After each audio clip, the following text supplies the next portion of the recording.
Hello, welcome, नमस्कार। मज़ा आ रहा है। आप उम्मीद है काफ़ी करीब जा रहे होंगे। डे बाय डे आपको क्लैरिटी आती जा रही है। That's completely insane. I can feel the energy what you are having right now and I am so excited for your launch से पहले कुछ ही दिन बाकी रह गए हैं हमारे पूरे कोर्स को ख़त्म होने में। एक एक करके मैं सारी चीज़ें आपको बताने वाला हूँ। आज किसके बारे में बात करने वाले हैं? आज हम लोग एक ऐसी चीजों के बारे में बात करने वाले हैं जिसमें दिमाग नहीं लगाना होता है कुछ, पर ये चीजें बिजनेस को चलाने के लिए जरूरी हैं। और ये चीजें अगर आपके पास नहीं है तो किस दिन सरदर्द बन के आएंगी उसका कोई भरोसा नहीं है। अक्सर मैं देखता हूं, मैं अगर फेसबुक ग्रुप्स पे लोगों से बात कर रहा हूं या किसी दूसरे ग्रुप्स पे जो चैट्स चल रही हैं वो मैं अगर ऑब्जर्व करूं, उसको देखूं, बहुत सारे क्वेश्चंस होते हैं लाइसेंसेस को लेकर के कि कौन सा लाइसेंस लगेगा, मुझे क्या लेना पड़ेगा, कौन सा डिपार्टमेंट देगा। और जैसे ही मालूम पड़ता है अच्छा ये तो सरकारी काम है, सरकारी डिपार्टमेंट जाना पड़ेगा, 4 बार चक्कर लगाने पड़ेंगे, फिर पता नहीं होगा नहीं होगा, कौन सा बाबू बैठा होगा, वो क्या डिमांड करेगा। You have an number of questions. वो सारे के सारे क्वेश्चंस में बहुत ही आसान तरीके से और बहुत ही शॉर्ट में आपको उन सब के जवाब देता हूं। आप क्लाउड किचन कर रहे हो, आप रेस्टोरेंट कर रहे हो, कैफे कर रहे हो, फूड प्रोसेसिंग कर रहे हो, अचार बनाना चाहते हो, डिहाइड्रेटेड अनियन का पाउडर बनाना चाहते हो, सूप बनाना चाहते हो, मैगी बनाना चाहते हो, फूड से रिलेटेड कुछ भी आपको करना है तो सबसे पहले आपको चाहिए FSSAI नंबर। ये लाइसेंस आपकी सबसे पहली रिक्वायरमेंट है। खुशी की बात यह है कि अगर आप क्लाउड किचन कर रहे हैं या आपका होम किचन बिजनेस है तो प्रैक्टिकली यही आपकी रिक्वायरमेंट है। इसके अलावा और एक आध चीजें चाहिए और कुछ नहीं भी, इसके अलावा और कुछ अगर नहीं भी होगा आपके पास तो भी आप बिजनेस कर पाएंगे, लेकिन ये तो चाहिए ही चाहिए। अब सवाल ये उठता है कि अच्छा अगर ये मैंडेटरी लाइसेंस है तो ये कौन देगा, कहां से मिलेगा, कितना खर्चा आएगा and all that.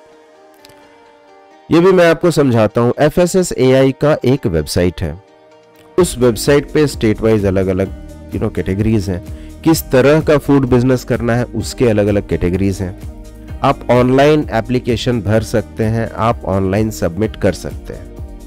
Online submit होने के बाद एज पर प्रोसेस आपके पास लाइसेंस आ जाना चाहिए।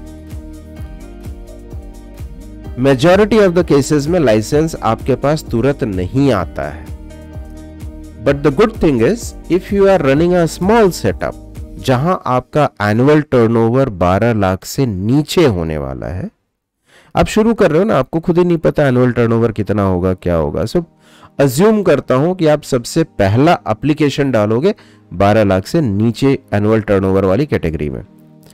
उस कैटेगरी में even if you have applied for registration you can start business. आपका किचन बंद नहीं होगा अगर आपने अप्लाई भी किया हुआ है तो, राइट। सो ऑनलाइन आप अप्लाई कर सकते हो, आप एप्लीकेशन फॉर्म सबमिट कर दो, फीस जमा कर दो। लाइसेंस कब आएगा, नहीं आएगा, किससे फॉलो अप करना है, कहां से आपको टाइमलाइंस मिलेगी, मेरे को एक्चुअली नहीं पता और मैंने कभी डिटेल में जानने की कोशिश भी नहीं की, क्योंकि मेरे पास इसका एक दूसरा उपाय है। बहुत सारे कंसल्टेंट्स होते हैं जो आपको लाइसेंसिंग के मामले में और बाकी सारे लीगल रिक्वायरमेंट्स के मामले में जो मदद करते हैं। हर एक शहर में ऐसे कंसल्टेंट्स हैं। नहीं तो आप किसी भी ऑनलाइन फेसबुक ग्रुप पर ये रिक्वायरमेंट डालिए, आपको ढेर सारे लोगों के रिप्लाई आएंगे, आपको थोड़ा मार्केट का रेट भी पता चलेगा, आपको टाइमलाइंस भी पता चलेंगी, क्या डॉक्यूमेंटेशन लगता है वो भी पता चल जाएगा। टिपिकल डॉक्यूमेंटेशन में 3 चीज होती है। सबसे पहला एक आपका ID प्रूफ होता है, एक एड्रेस प्रूफ होता है और उसका ओनरशिप प्रूफ होता है। ये 3 चीजें लगती हैं। अगर आप डिटेल में जो प्रॉपर FSSAI लाइसेंस है जो 12 लाख के ऊपर वाला है तो वहाँ पे आपका किचन लेआउट, वो सारा प्लान, बहुत सारी कंडीशंस आती हैं, वहाँ किचन इंस्पेक्शन होता है। पर जो 12 लाख से नीचे टर्नओवर वाली कैटेगरी है वहाँ पे डिटेल्ड इंस्पेक्शन मैंडेटेड नहीं है और कोई देखने नहीं आता है आपका। आप अप्लाई कर दो कंसल्टेंट के थ्रू। अगर अप्लाई करोगे तो मैंने 1 दिन में भी फूड लाइसेंस दिलवाया है लोगों को।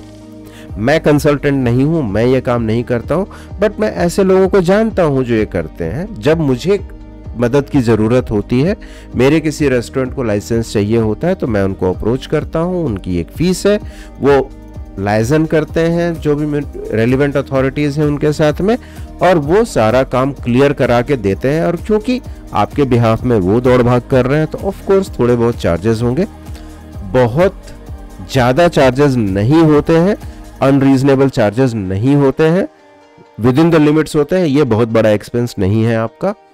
आप इसमें जब घुसेंगे तो आपको मालूम पड़ जाएगा, इजीली हो जाता है, कोई बहुत ज़्यादा मुश्किल नहीं है।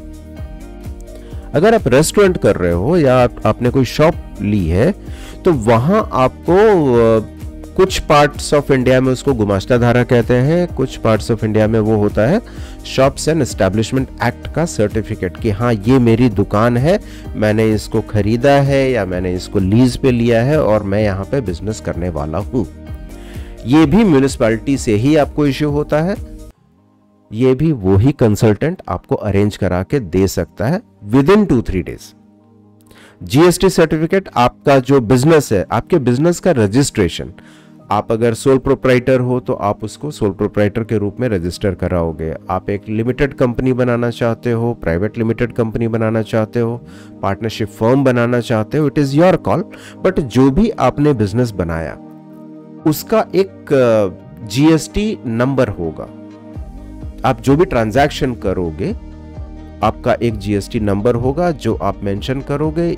You are expected to charge customers the GST and you are supposed to file it every month to the relevant account number of Government of India। उसमें भी होता है, अगर आप स्टेट के अंदर काम कर रहे हो तो अलग रिक्वायरमेंट है, स्टेट के अंदर स्टेट के बाहर दोनों काम कर रहे हो तो अलग रिक्वायरमेंट है। जो आपका कंसल्टेंट जो आपको फूड लाइसेंस दे रहा है, जो आपको shops and establishment act certificate दे रहा है, वो ही आपका जीएसटी भी करा देगा। जीएसटी में भी कुछ ज़्यादा डिटेल्स नहीं चाहिए होते हैं। अगर आपने कंपनी बनाई है तो कंपनी का पैन होगा, कंपनी के पैन के बेसिस पे जीएसटी होगा। अगर आपका सोल प्रोप्राइटरशिप है तो सोल प्रोप्राइटर का आपका खुद का पैन होगा, उसके बेसिस पे आपका जीएसटी होगा, दैट्स इट। उसके अलावा और कोई रिक्वायरमेंट नहीं होती। बिजनेस का नाम क्या है, उसका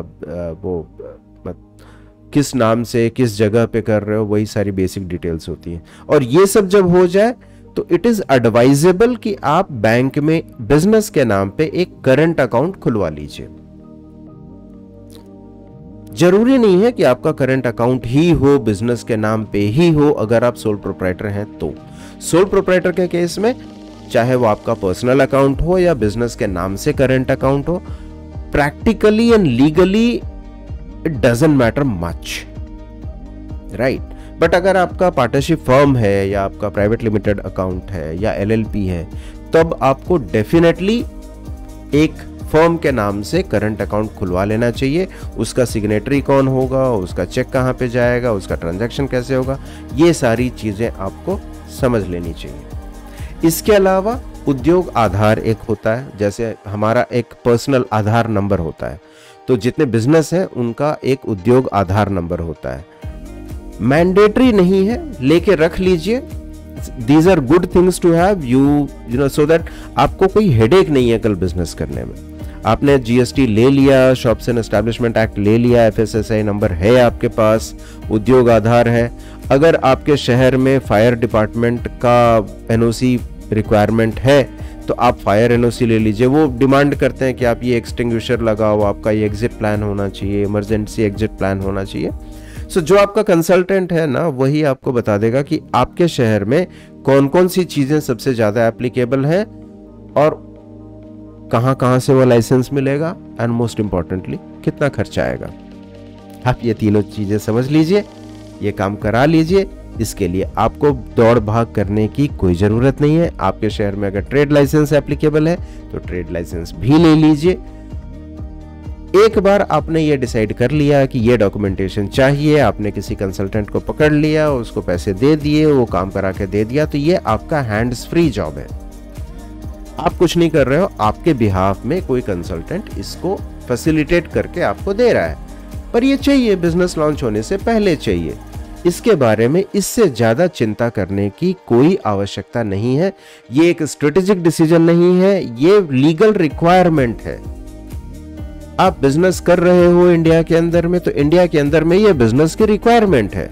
आप किसी भी देश में बिजनेस करोगे, किसी भी देश में अगर आप कोई ट्रांजैक्शन करोगे, तो हर एक गवर्नमेंट की कुछ ना कुछ रिक्वायरमेंट रहती है, ये उनमें से एक है। That's it. तो इसके ऊपर ना तो कोई विचार करने की जरूरत है, ना डिबेट करने की जरूरत है, ना स्ट्रैटेजी बनाने की जरूरत है। काम है, खत्म कीजिए, आगे बढ़िए। आगे बढ़ते हैं अगले वीडियो में किसी दूसरे सब्जेक्ट को लेकर के।